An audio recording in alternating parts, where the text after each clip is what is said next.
Over the past several decades, corporations have steadily increased their control on society. One cannot fail to notice the symbols of this control everywhere around us. While driving down the interstate, flipping through television channels, or surfing the internet, one is bombarded by billboards, television ads, and sponsorships pushing products or services. Corporate logos are so commonplace in American society that we often encounter them without noticing them at all. Like great religious art, much of the messaging is subliminal. These venerated icons of profit attest to the influence that corporations exert in our materialist culture. As we enter the adolescent phase of the digital age, the corporate chokehold on society has progressively tightened with the broad reach and scalability of the internet, government collaboration, and new business models that create everlasting, efficient sources of cash flow. As the American Republic weakens and the clamor celebrating our faux democracy grows deafening, a subtle yet steady shift in power has taken place, bringing forth a new system of economic control: corporate feudalism. Corporate feudalism is a system where citizens become hyper-dependent on a few powerful ultra-monopolies for most aspects of everyday life. Through this dependency, the controlling monopolies are able to exert increasing influence on aspects of society that are tangential to the products they sell. Basic needs like food, housing, and transportation are controlled by a multinational corporation. Even entertainment and social activities like dating can be corporately controlled. In essence, the multinational corporation will underpin society.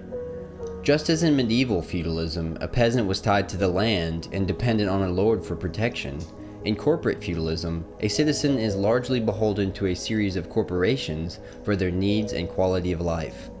Whereas in the past, citizens shared common bonds based around religion, community, and family, in corporate feudalism, a for-profit entity will either replace or control those institutions altogether. So how do we know we are headed toward this new system? Let's take a look at some of the factors indicating that our society is headed toward corporate feudalism. One reason we will continue to see an increase in corporate power in the near future is that governments have proven to be unable or unwilling to exercise proper authority and restrain large corporations from becoming monopolies.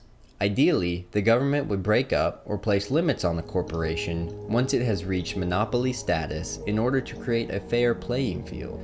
The idea is that placing these limits on companies will prevent one from controlling the entire market share of an industry and then demanding unfair prices for their services. In the late 19th and early 20th century, large steel and rail corporations had monopolies over their respective industries, so anti-monopoly regulations were passed to restrict them. Teddy Roosevelt, nicknamed the Trust Buster, championed the anti-monopoly cause and pushed for fair competition and pricing through his square deal legislation.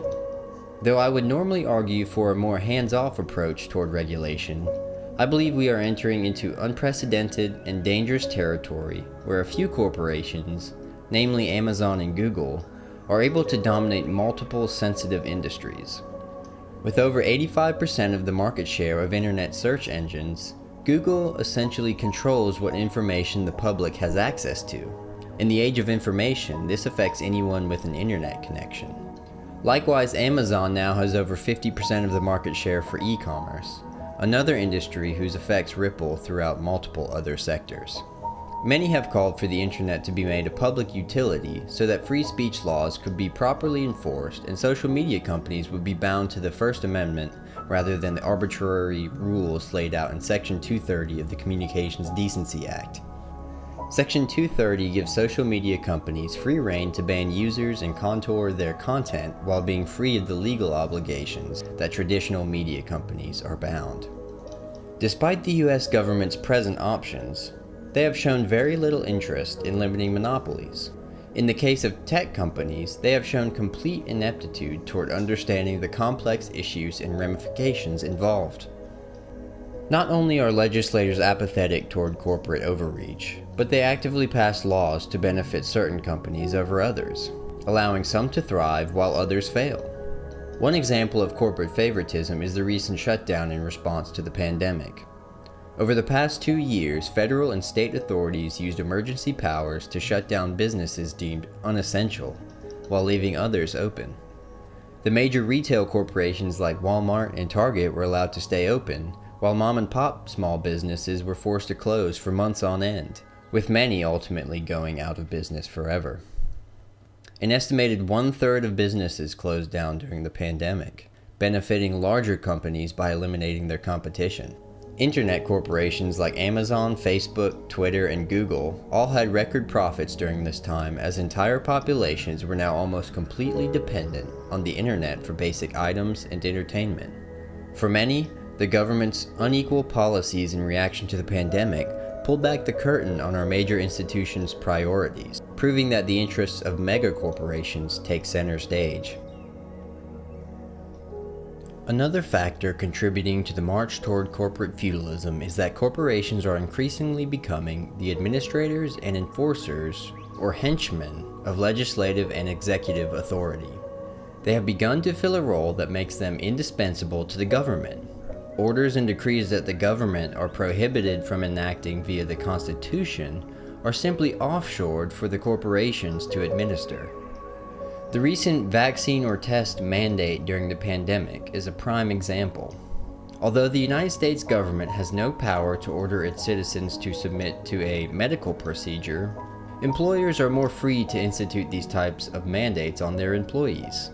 Thus, as long as the government can incentivize companies to require vaccinations for their employees, the goal of mandating vaccines across the nation is largely achieved, since almost everyone needs a job to survive.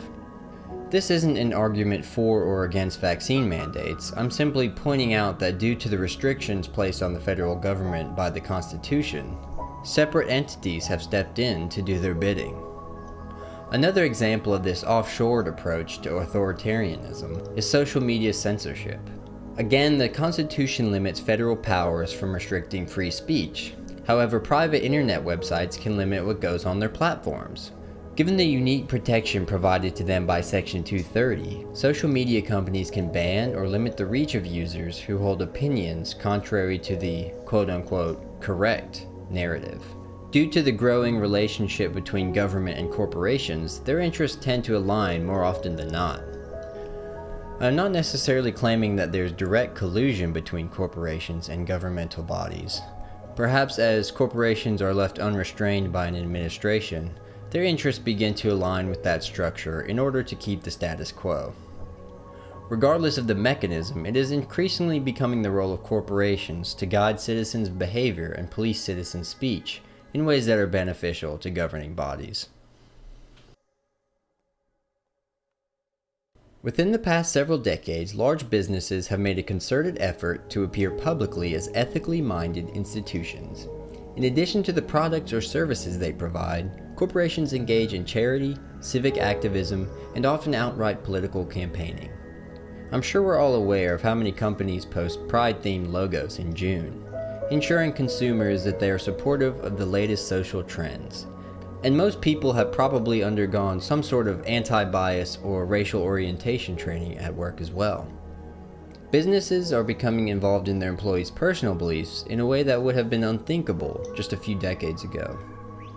Gone are the days where you leave your politics and religion at home. If not yet, then soon your human resources department will be informing you under threat of discipline what your politics and religion should and should not consist of, at least while you're at work. Due to their ability to take away one's primary source of income, corporations are in a privileged position to force their moral beliefs onto their employees. Of course, one could find a job elsewhere. However, the options are becoming increasingly scarce for someone who disagrees with the acceptable narrative, as the vast majority of corporations, and thus the vast majority of employers, adopt these positions.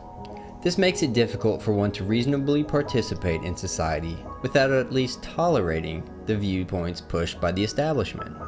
Government institutions who wish to push an agenda look favorably upon the social position that corporations now occupy, since governments can incentivize corporations to influence the social narrative as they see fit. As corporations and governments grow in tandem, the influence they wield over one's personal beliefs will only increase, and obedience to the narrative will eventually be mandatory. One of the most important factors contributing to the rise in corporate influence is the subscription model of business. Modern consumers are well acquainted with this business model, as it is the dominant method used for television streaming, software, and cell phone service today. This model requires the user to pay a monthly or yearly fee to use certain services provided by a company. For example, instead of owning movies via DVD, we now simply pay a monthly fee to Netflix to have access to the many movies and television shows they stream. The pros of this model are easy to see. They allow the user to have access to much more content than they could physically store at home, and they allow the company to have a consistent revenue stream. However, since the user owns nothing physically, their access to the content is completely managed by the provider. The provider controls the information flow completely and can alter content at will. Not only will the subscription model of business control access to the digital space, but also more tangible products as well. Recently, Apple unveiled its plan for a subscription service for their iPhones. The new service would allow users to simply lease their phones until the next model comes out, rather than paying full price and owning the phone. It's not hard to imagine other industries following this same model in the near future because it allows the provider complete control over their material product while still maintaining a steady revenue stream.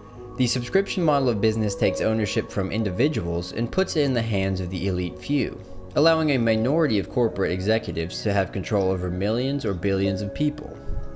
The average citizen will have to comply with the dictates of these executives or risk losing their access to society. As a recent World Economic Forum contributor infamously claimed, "You'll own nothing and you'll be happy." The subscription model is the means by which this dark statement can come to fruition with the consumer's consent. In conclusion, traditional American free market capitalism has morphed into a new system of economic and political dominance over the past half-century. This system places the average citizen at the behest of an oligarchy wielded through corporate entities who share a symbiotic relationship with the governments.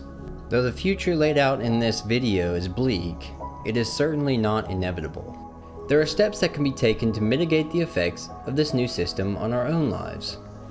A call to greater family and communal independence is necessary.